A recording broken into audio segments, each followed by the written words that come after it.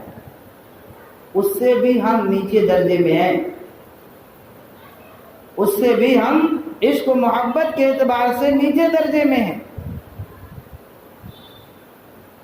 اور جب تک اللہ کے رسول صلی اللہ علیہ وسلم کی محبت دلوں میں نہیں بیٹھے گی تو دینی کام کرنے کی حلاوت بھی ہمیں محسوس نہیں ہوگی.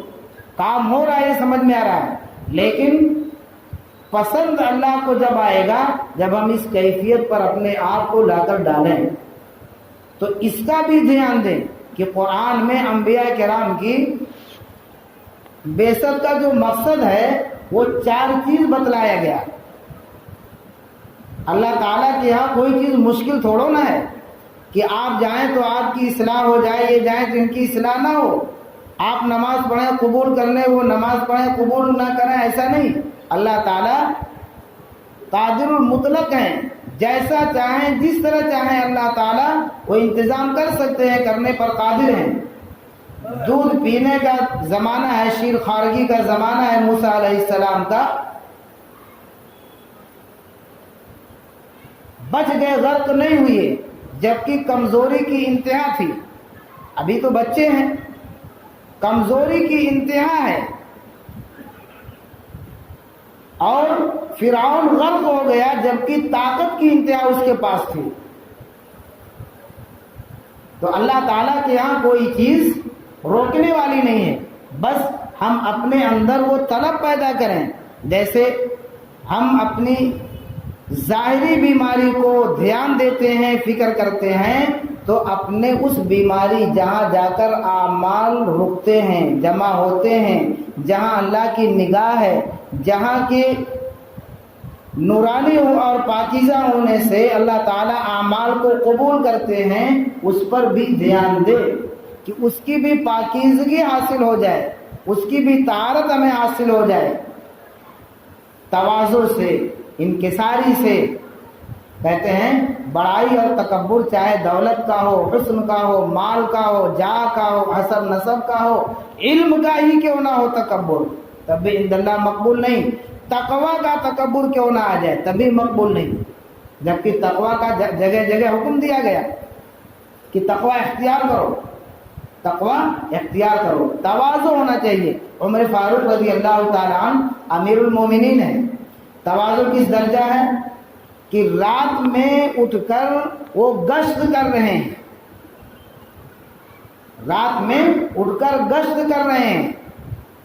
نہ جانے کہاں کا قافلہ ہے, کتنے گرے لوگ ہیں, کتنے کمزور لوگ ہیں, نہ کوئی پہچان نہ کوئی تعلق. جا کر ان کے گھر پہ راشن پہنچاتے ہیں, کھانا بناتے ہیں, بچوں کو ہنساتے ہیں, کھلاتے ہیں, اور زچگی ہو رہی ہے, پیدائش کا وقت ہے, اپنے گھر سے اپنے بیوی کو لے جا کر وہ خدمت انجام دے رہے ہیں. یہ ہے تواضع, یہ ہے خدمت. اس کا بدلہ اللہ تعالیٰ کیا دیں گے؟ جو اللہ تعالیٰ حساب کتاب کے لیے اپنے محبوب صلی اللہ علیہ وسلم سے کہیں گے کہ میرے محبوب حساب کتاب کے لیے اپنے امت کے افراد کو پیش کرو, تو موقع تو بڑا اہم ہوگا. انبیاء کرام کانپیں گے, ڈریں گے, پیر کسی کا زمین پر ٹکا ہوا نہیں ملے گا کہ ڈھنگ سے وہ قرار پا کر کھڑے ہوں. انبیاء کرام لرزہ ہوں گے, ڈرے ہوئے ہوں گے. تو حضرت محمد رسول اللہ صلی اللہ علیہ وسلم سے اللہ پاک کہیں گے پیش کرو اپنے امت کو. تو کس کو پیش کریں گے؟ سب سے پہلے سیدنا ابو بکر صدیق رضی اللہ تعالی عنہ کو پیش کریں گے, کیونکہ ان کی شخصیت ایسی ہے. آپ نے فرمایا کہ ہر شخص کا بدلہ میں نے دنیا میں دے دیا. ایک شخصیت, ایک شخص ابو بکر صدیق رضی اللہ تعالی عنہ ہیں جن کا بدلہ کل قیامت کے دن اللہ تبارک و تعالیٰ کا فرمائیں گے. وہ جلال کے وقت میں کن کو پیش کیا جا رہا ہے؟ اس امت کے فرد کو پیش کیا جا رہا ہے. کتنا خدمت کیے ہوں گے, کتنی محبت رہی ہوگی. جب صحن کعبہ میں کفار مکہ وسلم کو تکلیف دے رہے تھے, یعنی آپ کے گردن مبارک پر چادر ڈال کر آپ کو پٹک دیے اور مار رہے تھے, اس موقع پر ابو بکر صدیق رضی اللہ تعالیٰ عنہ نے اپنی جان کی پرواہ کیے بغیر جا کر آپ کے اوپر کیا ہو گئی, جیسے کوئی چھت ہوتی ہے, سایہ ہوتا ہے, لیٹ گئے. یعنی آپ کے بدن کو صدیق اکبر رضی اللہ تعالیٰ عنہ نے ڈھک لیا. تو پھر ان بدماشوں نے ان کو بھی ویسے ہی مارا, یہاں تک کہ وہ بے ہوش ہو گئے. ایسی محبت تھی. یہ محبت کی ضرورت ہے. وہ بدلہ آپ نے فرمایا کل قیامت کے دن اللہ تبارک و تعالیٰ ان کو عطا کریں گے. اس لیے سب سے پہلے انبیاء کا درجہ بہت بڑا, انبیاء تو انبیاء ہیں, بہت بڑا درجہ ہوتا ہے. انبیاء کو چھوڑ کر امت کو پیش کیا جا رہا اللہ کے سامنے, ایسے غیظ و غضب اور جلال کے وقت میں. تو وہ جو وعدہ ہوا ہے کہ اللہ تبارک و تعالیٰ بدلہ عطا کریں گے, اس لیے سب سے پہلے ابو بکر صدیق رضی اللہ تعالیٰ عنہ کو پیش کیا جائے گا. اور دوسرے نمبر پر یہ جو تواضع اور خدمت ہے عمر فاروق رضی اللہ تعالیٰ عنہ کی, اس خدمت اور تواضع کی وجہ سے عمر فاروق رضی اللہ تعالیٰ عنہ پیش کیے جائیں گے. اور جب سامنے جائیں گے تو اللہ تبارک و تعالیٰ ان کو دیکھ کر خود ان سے کہیں گے السلام علیکم یا عمر. اللہ ان سے سلام کریں گے. اس امت میں ایسے ایسے افراد ہیں, اور نہ جانے کتنے صحابی ایسے ہیں جن کا سلام آسمان سے زمین پر آ چکا ہے دنیا میں. یہ فرشتے آ کر پوچھ چکے ہیں کہ اللہ تبارک و تعالیٰ کہتے ہیں کہ میں تم سے راضی ہوں, کیا تم بھی مجھ سے راضی ہو؟ کیا مقام ہے. یہ خدمت, یہ تواضع کے بدلے میں عمر فاروق رضی اللہ تعالیٰ عنہ سے اللہ تعالیٰ اس موقع پر سلام کریں گے. اور تواضع کو, خدمت کو ہم کیا سمجھتے ہیں؟ انسلٹی سمجھتے ہیں, اپنی توہین سمجھتے ہیں, اپنی توہین سمجھتے ہیں. کہتے ہیں کہ جو ہے انسانوں کی عقل معلوم کہاں پوری ہوتی ہے؟ اللہ کی پکڑ پہ پوری ہوتی ہے. انسانوں کی عقل اللہ کی پکڑ پہ پوری ہوتی ہے. تواضع پر بہت کچھ ملتا ہے. جب اللہ تعالیٰ نے اپنے تجلی, بس کہہ کے بات بند کرتے ہیں, تجلی نازل کرنے کے لیے اللہ نے کہا موسیٰ علیہ السلام سے کہ تجلی میں نازل کرنے والا ہوں اور پہاڑ پہ نازل کروں گا. تو تمام پہاڑ, ہر چیز دنیا کی حساس ہے, ذرہ ذرہ, پتا پتا, بوند بوند حساس ہے. سب تسبیح پڑھتے ہیں کہ پہاڑوں پر اپنی تجلی نازل کرنے والا ہوں. سب پہاڑ گویا اپنا سر اٹھا دیے, منتظر ہو گئے.